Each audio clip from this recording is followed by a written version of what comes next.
नमस्कार, मैं हूं श्वेता झा और आप देख रहे हैं मॉर्निंग स्पेशल। जम्मू कश्मीर के कई इलाकों में फिर से मंडरा रहा है बर्फबारी का खतरा।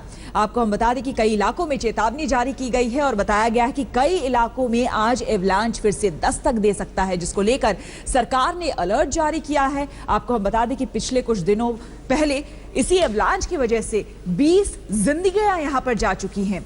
इसी के मद्देनजर सरकार ने अलर्ट जारी किया है ताकि लोग सुरक्षित रह सके।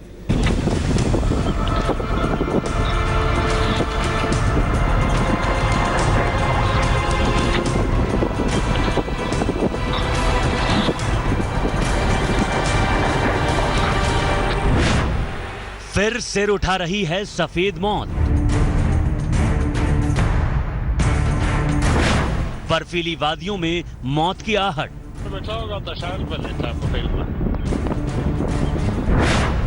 फिर से बर्फीला तूफान मचाएगा ही।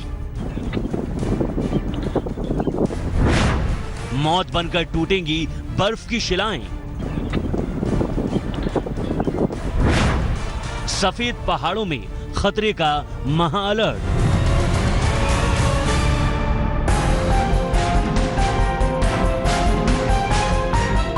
इस डरावनी आहट ने एक बार फिर घाटी को बेचैन कर दिया है। क्या कुदरत फिर वैसा ही कहर बरपाएगी जो बीते दिनों में जम्मू कश्मीर ने देखा? क्या सफेद चादर ओढ़े पहाड़ फिर वैसे ही टूट पड़ेंगे जैसे गुरेज सेक्टर में जांबाज जवानों के लिए मौत बनकर आए? क्या हिम की ये शिलाएं फिर जिंदगियों के लिए बदकिस्मत साबित होंगी? एवलांच की नई चेतावनी जारी हुई तो ज़हन में एक एक कर ऐसे कई सवाल आने लगे जो बेहद डराने वाले हैं।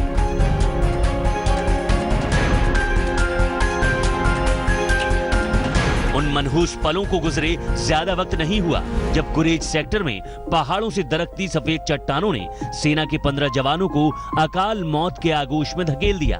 15 जवानों समेत 20 से ज्यादा लोग अपनी जान गंवा बैठे। देखते ही देखते कई परिवार बर्बाद हो गए। बड़े पैमाने पर घर बार उजड़ गए। इस हिमदानव के रास्ते में जो भी आया वो मोटी बर्फीली चादरों के बोझ तले दम तोड़ता गया। अब एक बार फिर जम्मू कश्मीर सरकार ने जो अलर्ट जारी किया है वो बेहद गंभीर है।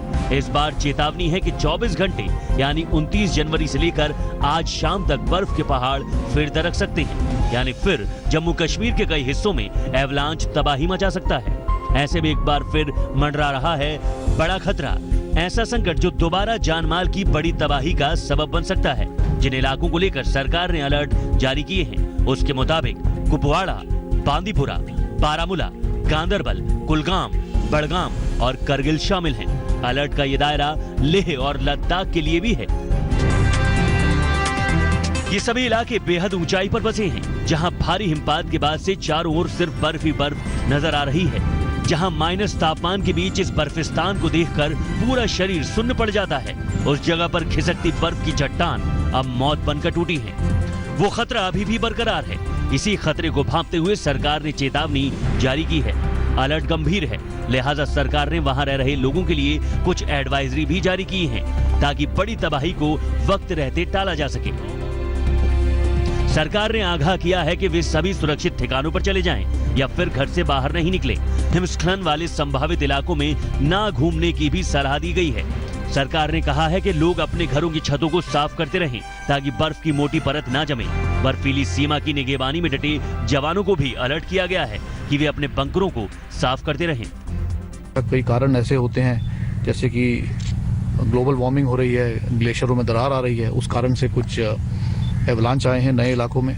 जैसे आप जानते हैं पिछले कुछ दिनों में सीज फायर का उल्लंघन भी हुआ है जिसमें कि भारी हथियार भी इस्तेमाल किए गए हैं। तो कई बार क्या होता है, भारी इस्तेमाल जब हथियार इस्तेमाल किए जाते हैं तो उससे भी जो है ज़मीन पर असर पड़ता है, क्योंकि ज़मीन जो है नरम हो जाती है भारी हथियार के जब एक्सप्लोजन होता है। और जब ऐसी नरम ज़मीन के ऊपर जब भारी बर्फ़ पड़ती है और वहाँ पर ढलान होती है तो उस कारण से भी एवलांच आने का खतरा रहता है। चिंता बढ़ाती इस चेतावनी के बीच जम्मू कश्मीर से रविवार को राहत की खबर भी आई। बर्फबारी ने 5 दिनों से जम्मू श्रीनगर नेशनल हाईवे पर गाड़ियों की रफ्तार थाम दी थी। लगातार बर्फबारी के बीच आवाजाही को दुरुस्त करने का काम लगातार चल रहा था। बड़ी बड़ी मशीनें बर्फ का सीना चीरकर रास्ता साफ करने में जुटी थी। आखिरकार 5 दिन बाद राहत नसीब हुई। श्रीनगर जम्मू नेशनल हाईवे पर एक तरफ से आवाजाही शुरू कर दी गई, जबकि दूसरा हिस्सा अभी भी बंद है। ऐसे में ट्रकों और दूसरी बड़ी गाड़ियों की लंबी कतार अभी भी राहत के इंतजार में है। सर दिखता आ रही पहले नंबर पे ना पानी है, ना रोटी पानी का जुगाड़ है, और गाड़ियां खड़ियां कच्चे माल वालियां, उनको ज्यादा परेशानी है। हाँ जी, इधर ना दे कोई पानी पहुंचा रहा, जे पानी लेके आता कोई तो मुल दे रहे है कमेटी वाले। रात को पानी बिक्री किया इन्होंने 40-50 रुपए का डब्बा, किधर जाएगा गाड़ी वाला।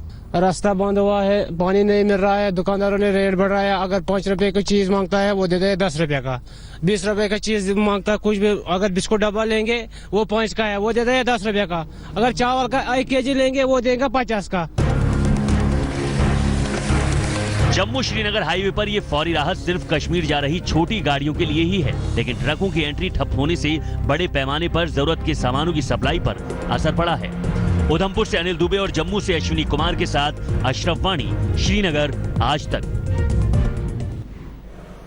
जम्मू कश्मीर में बर्फीले तूफान की चेतावनी दी गई है, तो हिमाचल प्रदेश में बारिश और बर्फबारी लगातार जारी है। राज्य के ऊंचे इलाकों में लगातार हिमपात हो रहा है और ये आने वाले दिनों में एक बड़ा सबब बन सकता है डर का और तबाही का।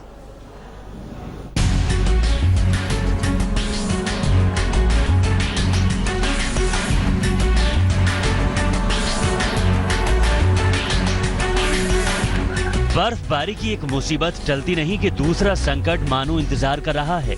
जनवरी के आखिरी दिनों में हिमाचल में मौसम का हाल कुछ यही बयां कर रहा है। हिमालय की गोद में बसे हिमाचल में पहले दौर में हुई जबरदस्त बर्फबारी ने कई इलाकों में मुसीबतों का पहाड़ खड़ा कर दिया। उससे निपटने के लिए कोशिशों का लंबा दौर चला। जब हालात सुधरते दिखे, बर्फबारी के नए दौर ने जनजीवन को अस्त व्यस्त कर दिया। अब एक बार फिर हिमपात की वजह से मुसीबत बढ़ती दिख रही है।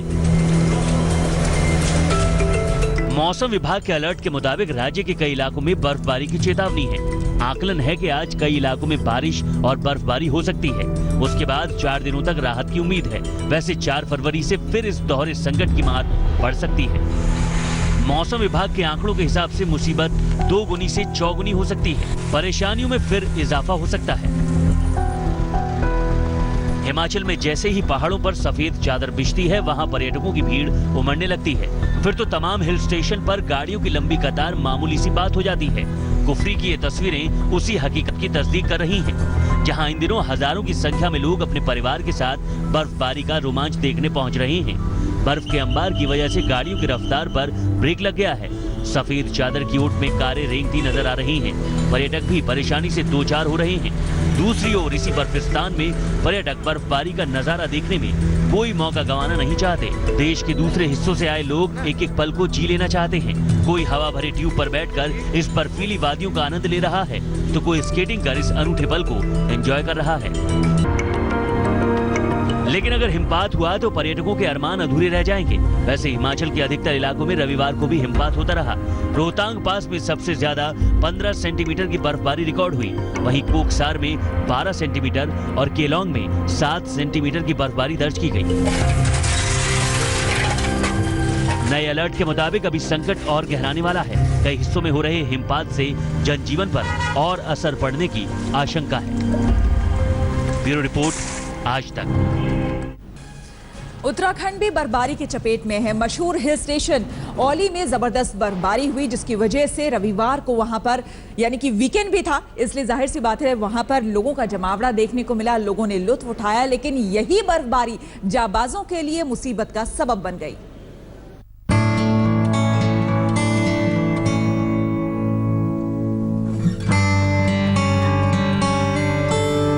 जिस खूबसूरती पर ये वादियां इतरा रही हैं, उन्हीं वादियों में तैनात जवान परेशान हैं। कई दिनों से मानो आसमान फट पड़ा है। गली चौराहे, पथरीली राहें और चट्टान वाले पर्वत सफेदी की चादर ओढ़े हुए हैं। बर्फ ने अपना राज ऐसा कायम किया है कि इन पहाड़ों की गोद में बसी बस्तियां सफेद चादर की वजह से बौना साबित हो गई हैं। इन्हीं वादियों ने आईटीबीपी के जवानों की मुश्किलों को बेहिसाब बढ़ा दिया है। इन जवानों के कंधों पर चीन से सटी सीमा की निगरानी की जिम्मेदारी है। ये माणा गांव और उसके आसपास के इलाकों में -40 डिग्री पारे में रहकर भी देश की सुरक्षा में डटे रहते हैं। लेकिन इन दिनों इनके सामने सबसे बड़ी चुनौती बर्फिस्तान ने खड़ी की है। ये तस्वीरें हनुमान चट्टी की हैं। सड़क से जुड़ा हुआ हनुमान चट्टी आखिरी ठौर ठिकाना है, जहां से आईटीबीपी के ये जवान कंधे पर अपने सामान लिए 3 किलोमीटर या उससे ज्यादा की दूरी पर ड्यूटी के लिए जाते हैं। हनुमान चट्टी के बाद से आगे का रास्ता बर्फ से बंद हो चुका है, लेकिन इन बुलंद हौसलों के आगे बर्फबारी का गुमान टूट सा गया है। यहाँ पे थोड़ा लाइट की दिक्कत और संचार व्यवस्था की दिक्कत है और बर्फ लगभग लगातार ही है। यहाँ पे पानी की भी दिक्कत है। पानी लगभग ऊपर बंद हो जाता है तो फिर बर्फ के कारण फिर पानी की भी दिक्कत है। ठंड काफ़ी है, बर्फ के हिसाब से जितनी बर्फ पड़ती है उस हिसाब से ठंड भी बढ़ती रहती है लगभग। हाँ, बिजली की भी दिक्कत है। बिजली भी 7-8 तारीख से नहीं है लगभग, और फ़ोन की भी कोई सुविधा नहीं है यहाँ पे।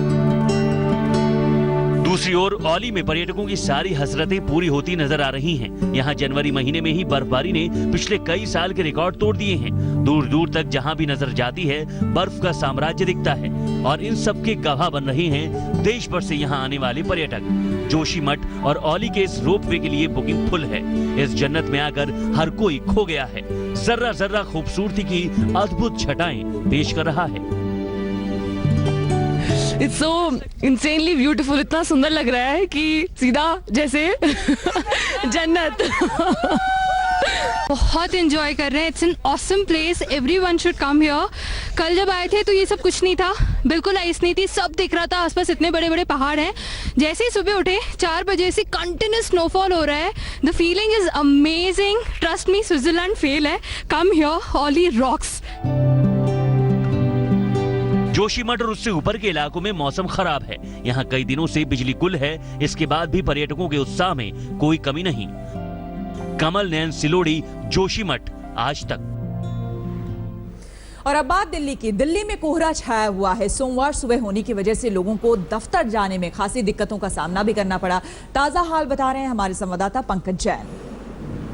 सुबह से ही दिल्ली एनसीआर के इलाके में सफेद कोहरे की चादर लिपटी हुई है। इस वक्त हम मौजूद हैं डीएनडी पर। अगर आप पीछे तस्वीरें देखेंगे तो जो तमाम गाड़ियां यहां से निकल रही हैं वो या तो अपनी पार्किंग लाइट जलाए हुए हैं या फिर हेडलाइट का इस्तेमाल कर रहे हैं, क्योंकि इस वक्त दिल्ली एनसीआर में कोहरे की वजह से विजिबिलिटी काफ़ी कम हो गई है। 50 मीटर के आसपास ये विजिबिलिटी है, और अगर आप आसमान की तरफ देखेंगे तो आपको सिर्फ और सिर्फ ये सफ़ेद और घना कोहरा ही नजर आएगा। जाहिर सी बात है, सोमवार का आज दिन है। काफ़ी लोग घर से बाहर निकले हैं दफ्तर जाने के लिए।